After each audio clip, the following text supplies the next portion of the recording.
नमो बुद्धाय दोस्तों। आजकल के इस फास्ट जीवन में हम सब कुछ इस तरह भटक जाते हैं कि हम किसी एक चीज पर फोकस नहीं कर पाते हैं। सोशल मीडिया नोटिफिकेशन से हम आसानी से भटक जाते हैं। हम किसी भी काम को बड़े ही उत्साह के साथ शुरू तो कर देते हैं, लेकिन किसी नई और चमकदार चीज के भ्रम में आकर उस काम को तुरंत छोड़ देते हैं। गौतम बुद्ध की इस कहानी के द्वारा जानते हैं कि हम इस समस्या का हल कैसे निकालें। दोस्तों, आप इस कहानी में खो जाओ उससे पहले इस चैनल को सब्सक्राइब कर दीजिए व ज्यादा से ज्यादा शेयर करिए। अब कहानी शुरू करते हैं। बहुत समय पहले की बात है। किसी गांव में एक सम्राट था। उसे सम्राट के पास सब कुछ था, बेशुमार दौलत थी, अच्छी प्रजा थी जो उसका ख्याल रखती थी, उसके आदेशों का पालन किया करती थी और वह भी अपनी प्रजा का ध्यान रखता था। उन्हें कभी किसी चीज की कोई कमी महसूस नहीं होने देता था। खाने को तो उस सम्राट के पास सब कुछ था, किसी चीज की कोई कमी नहीं थी, लेकिन उसका मन कभी किसी एक काम में नहीं टिक पाता था। वह जब भी किसी भी चीज को करने का प्रयास करता तो उसका ध्यान कहीं भटक जाता। इस चीज को लेकर वह बहुत चिंतित रहता था। कई बार वह अपने पड़ोसी राज्य के राजाओं से भी मिला था और सभी ने उसे अलग राय दी थी। सभी ने उसे अलग अलग तरीके बताए थे। जो भी तरीके उस सम्राट ने सुने थे, उन तरीकों को अपने जीवन में उतारा, लेकिन उन उपायों से उसे कोई लाभ न मिला, जिस कारण वह हमेशा चिंतित रहता, परेशान रहता। कई बार तो रातों को उसे नींद भी नहीं आई और वह केवल करवटें बदलता रहता। एक दिन सम्राट के कानों तक एक बात पहुंची कि उसके राज्य में एक ऐसा असाधारण बौद्ध भिक्षु है जिसके शब्द अनमोल हैं, जिसके एक एक शब्द में जीवन का रहस्य छुपा है, जीवन का सत्य छुपा है। और उस बौद्ध भिक्षु से मिलने के लिए लोग दूर से आते हैं, क्योंकि हर व्यक्ति की समस्या का समाधान वह बड़ी ही सरलता आसानी से करता है। यह बात सुनकर सम्राट बहुत प्रसन्न हुआ। उसे लगा कि अब उसके सवालों का जवाब उसे मिल जाएगा। इतनी तारीफ सुनकर सम्राट ने यह तय किया कि वह तुरंत ही जाकर उस बौद्ध भिक्षु से मिलेगा और उसे यह भी पता चल जाएगा कि जो लोग उनकी इतनी तारीफ कर रहे हैं, क्या वह सच है या नहीं। अगले दिन सुबह सुबह वह सम्राट उस बौद्ध भिक्षु से मिलने के लिए निकल पड़ा। रास्ता थोड़ा लंबा था, जिस कारण सम्राट बीच रास्ते में थोड़ा सा आराम किया। वहां पर उपस्थित हर कोई उस बौद्ध भिक्षु के बारे में जानता था। जब सम्राट ने उनसे उस बौद्ध भिक्षु के बारे में पूछा तो वह लोग उस असाधारण बौद्ध भिक्षु की खूब तारीफ कर रहे थे। तभी सम्राट ने सोचा कि लगता है यह बौद्ध भिक्षु बहुत बुद्धिमान है, बहुत पढ़ा लिखा होगा और प्रभावशाली व्यक्ति होगा, अन्यथा हर कोई उसकी इतनी तारीफ नहीं करता। जरूर ही उसे बौद्ध भिक्षु में ऐसी कोई बात अवश्य है जिसके कारण हर कोई उन्हें जानता है और उनकी तारीफ कर रहा है। उस बौद्ध भिक्षु की तारीफ सुनकर सम्राट के मन में उस बौद्ध भिक्षु से मिलने की उत्सुकता और बढ़ गई। अब वह सम्राट जल्द से जल्द उस व्यक्ति से मिलना चाहता था, जिस कारण वह आगे का सफर करना शुरू कर देता है। हृदय से वह सम्राट उस बौद्ध भिक्षु के आश्रम पहुंचकर आश्रम में उसे कोई नजर नहीं आया। आश्रम के पीछे एक छोटा सा बगीचा था। जब सम्राट वहां पहुंचा तो उसने देखा कि एक माली बगीचे में काम कर रहा है। उसका पूरा शरीर मिट्टी से लटपट था, पैरों में कोई चप्पल नहीं थी। इसको देखकर सम्राट ने माली से कहा, सुनिए महोदय, इस आश्रम का मालिक कहां है? मैं उनसे मिलने आया हूं। इस पर वह माली जवाब देते हुए कहता है, श्रीमान, आप अंदर बैठिए, मैं उन्हें बुलाता हूं, वह जल्द ही आपसे मिलेंगे। माली की यह बात सुनकर सम्राट अंदर कुटिया में जाकर बैठ गया और उस असाधारण व्यक्ति के आने का इंतजार करने लगा। कुछ देर प्रतीक्षा करने के बाद जब असाधारण व्यक्ति उस सम्राट के सामने पहुंचा, उसने देखा कि यह तो वही व्यक्ति है जो बगीचे में काम कर रहा था। सम्राट ने उन्हें नमस्कार किया और बड़ी हैरानी से कहा, अरे, आप तो वही माली हैं जो बाहर बगीचे में काम कर रहे थे। लेकिन अब की बार तो माली एक बौद्ध भिक्षु के रूप में खड़ा था। तभी बौद्ध भिक्षु सम्राट से कहते हैं कि सम्राट, मेरा मजाक माफ कीजिए, मैं बगीचे में छोटा सा काम कर रहा था। मैं ही यहाँ का माली हूं और मैं ही वह असाधारण व्यक्ति हूं जिससे आप यहाँ इतनी दूर मिलने आए हैं। कृपया करके अपने आने का कारण बताइए। इस पर सम्राट उन बौद्ध भिक्षु से कहता है, भंते जी, मैंने सुना है कि आप जैसा व्यक्ति इस पूरे राज्य में नहीं है। मैंने आपकी तारीफ सुनी है। मैंने आपके बारे में कई सारी अच्छी बातें सुनी हैं। मैंने यह भी सुना है कि आपके पास जो भी अपनी समस्या लेकर आता है, उसकी समस्या का समाधान आप अवश्य करते हैं। इसी कारणवश मैं आपसे यहां पर मिलने आया हूं और मैं आपसे उपदेश सुनना चाहता हूं। लेकिन मेरे मन में एक शंका है। इस पर सम्राट कहता है, मैंने बड़े बड़े विद्वानों को देखा है, बड़े बड़े ज्ञानियों को देखा। वह जब भी चलते हैं तो उनके पास तरह तरह की ज्ञान की किताबें होती हैं। उनके पास ऐसा कोई संकेत जरूर नजर आता है कि जिससे यह पता चल सकता है वे लोग ज्ञानी हैं। लेकिन आपके पास ना तो कोई ज्ञान की किताबें हैं और ना ही कोई ऐसी बात के संकेत आप में नजर आ रहे हैं। लेकिन इसके बावजूद आप बहुत शांत नजर आ रहे हैं। क्या आप मुझे इसका रहस्य बता सकते हैं? इस पर बौद्ध भिक्षु मुस्कुराने लगे और सम्राट से कहते हैं, मेरा ज्ञान तो इस संसार में प्रकृति के रूप में हर जगह है। मैं अपना ज्ञान जीवन की सरल और साधारण वस्तुओं से ही लेता हूं। पर महाराज, आप यहां किस समस्या को लेकर परेशान हैं? कृपया आप मुझे आपके यहां आने का कारण समझाएं। इस पर सम्राट कहते हैं कि भंते जी, मेरे यहां आने का कारण यह है कि मैं किसी भी काम को लेकर लंबे समय तक उस कार्य पर अपना ध्यान नहीं लगा पाता। मैं कुछ ही देर में उस कार्य से भटक जाता हूं। कृपया आकर मुझे अपनी समस्या का समाधान बताएं। मैं इस बात से काफी चिंतित हूं। बौद्ध भिक्षु ने सम्राट की चिंता को समझकर कहा, महाराज, आपकी समस्या मुझे समझ आ गई है। आपका जिस कार्य पर ध्यान नहीं लग रहा है, उसके लिए मैं आपको एक उपाय बता सकता हूं। लेकिन आज आपको थोड़ी देर हो चुकी है। आप मुझे कल सुबह मिले। कल सुबह का समय ठीक रहेगा। कल सुबह जब आप मुझे मिलेंगे तो मैं आपको सभी सवालों का जवाब आपको दे दूंगा। यह कहकर बौद्ध भिक्षु वापस अपने बगीचे में लौट गए और वह सम्राट भी वापस अपने महल लौट गया। लेकर सम्राट को रात भर नींद नहीं आई। वह बस यही सोच में लगा कि आखिर बौद्ध भिक्षु मुझे क्या बताने वाले हैं। वह तो मुझे एक साधारण से माली नजर आ रहे हैं, लेकिन जिस तरह से उनका मन शांत था, जिस तरह से वह शांत नजर आ रहे थे, यह बहुत आश्चर्य करने वाली बात है। रात भर सम्राट इन्हीं ख्यालों में अगले दिन सुबह सूरज निकलने से ठीक पहले सम्राट उस आश्रम पर वापस पहुंचे। वहां पर बौद्ध भिक्षु पहले से ही उपस्थित थे। जैसे ही सम्राट वहां पहुंचे, उन बौद्ध भिक्षु ने एक पानी का छोटा सा जग उस सम्राट के हाथ में थमाते हुए कहते हैं, इसे लीजिए और पौधों पर धीरे धीरे पानी डालिए। ऐसा करते करते यह आपके सामने पूरे 15 पौधे हैं। इन सभी पर आपको इसी प्रकार पानी डालते चले जाना है। लेकिन जब आप इस क्रिया को कर रहे होंगे तो उस वक्त मेरी एक बात का अवश्य ध्यान रखिएगा कि आपको इस दौरान कुछ और नहीं करना है, ना कुछ सोचना है और ना ही कहीं आपका ध्यान भटकना चाहिए। आप जब इन पौधों को पानी दे रहे होंगे तो आपका पूरा ध्यान केवल इन पौधों पर ही होना चाहिए। यदि इस बीच आपके मन में कोई विचार आए तो वहीं पर रुक जाना और फिर दोबारा से पहले पौधे से पानी डालना शुरू कीजिएगा। और जब आप मेरी बात मानकर ठीक इसी प्रकार इन सभी 15 पौधों को पानी दे देंगे, तब आप मेरे पास आइएगा तो मैं आपके सभी सवालों का जवाब आपको दे दूंगा। उस सम्राट ने आज तक ऐसा कोई काम नहीं किया था और सम्राट को यह काम बहुत छोटा सा लग रहा था। सम्राट पहली बार ऐसा कोई काम करने जा रहा था। उस पानी के जग से पहले पौधे पर बड़ी ध्यानपूर्वक पानी दिया और फिर दूसरे पौधे की ओर आगे बढ़ा। दूसरे पौधे पर भी उसने बड़े ध्यानपूर्वक पानी दिया।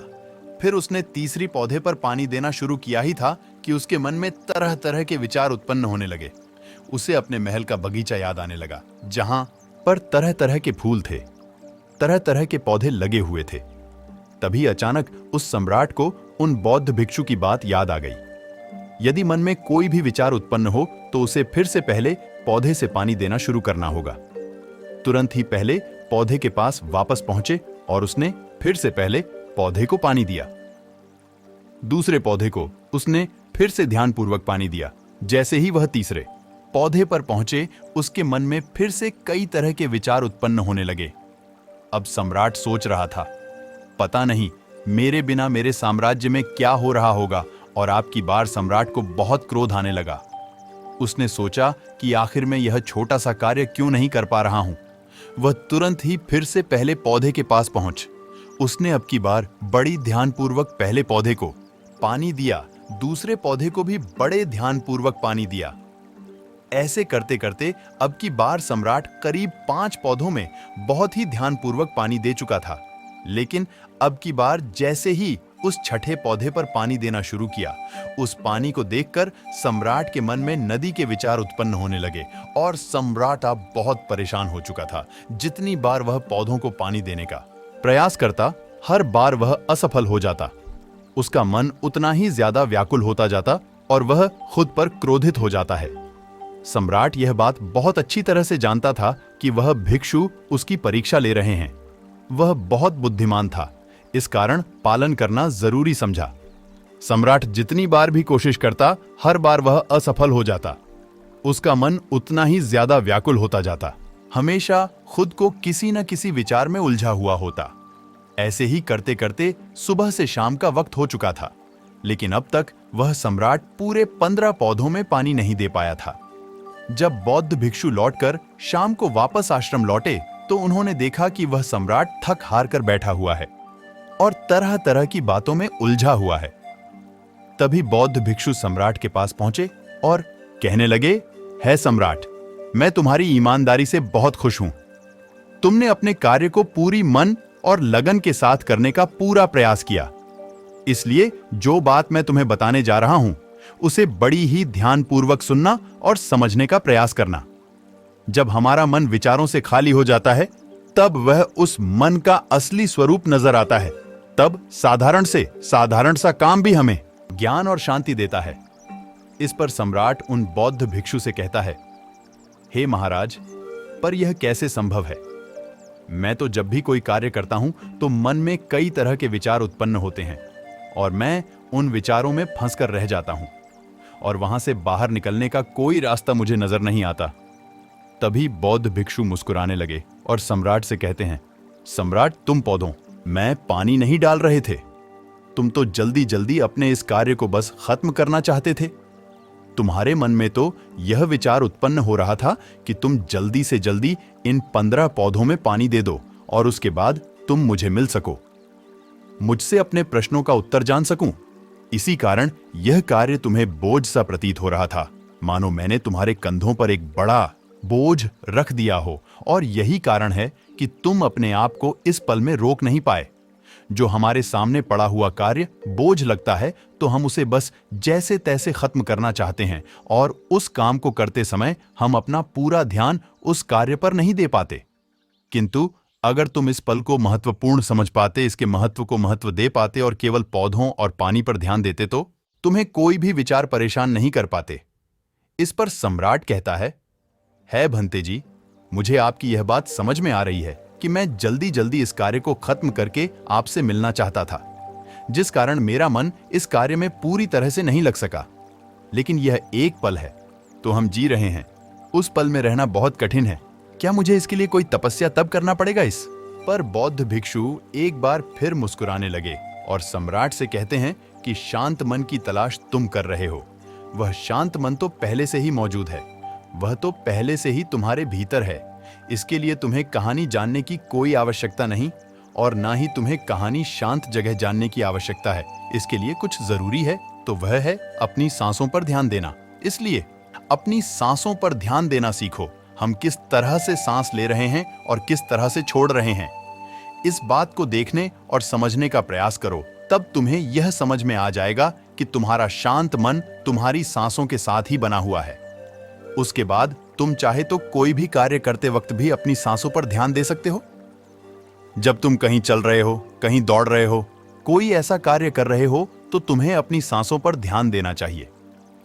या कोई भी ऐसी क्रिया जो तुम्हें वर्तमान में जोड़ रखे, इसका एक और तरीका है, 2-4 मिनट अपने आसपास के प्रकृति पर गौर करो। देखो कि क्या चल रहा है तुम्हारे आसपास। इससे तुम वर्तमान में आ जाओगे। फिर तुम अपने कार्य को जल्दी जल्दी बस यूं ही खत्म नहीं करके उसे पूरे मन से करने का प्रयास करो, जिससे तुम्हारा मन एकाग्र होगा। और जब तुम्हारा मन एकाग्र होगा तो तुम चाहे कोई भी कार्य करो ना करो, फिर चाहे वह छोटा हो या बड़ा, तुम्हारा मन उसमें पूरी तरह से विलीन हो जाएगा और वह कार्य ही तुम्हें शांति और ज्ञान भी प्रदान करेगा।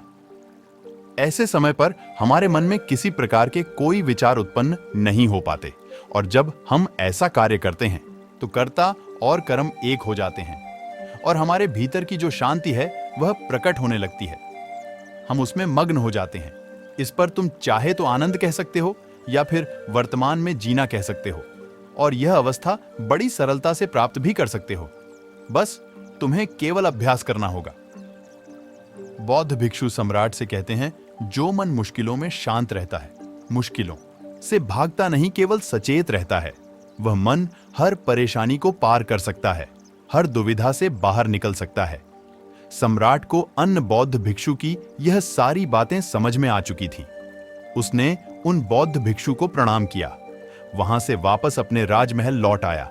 उसने अपनी सांसों पर ध्यान देना शुरू किया और धीरे धीरे इस निरंतर अभ्यास के कारण वह अपने हर कार्य को ध्यान और मन लगाकर किया करता था, जिससे उसे असीम शांति मिलती थी और वह छोटे छोटे कार्यों से भी बड़ा बड़ा ज्ञान प्राप्त कर लेता था।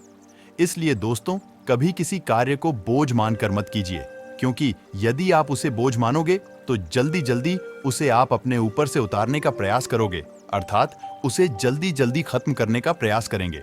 लेकिन इस प्रयास के दौरान आप जो भी कार्य करेंगे वह पूरे मन और लगन से नहीं हो जाएगा, और ऐसे में आप उस कार्य को जो अंजाम देना चाहते हैं, हो सकता है कि आप उसे अंजाम भी न दे सके, और इसी कारणवश आपके मन में तनाव भी पैदा हो जाता है।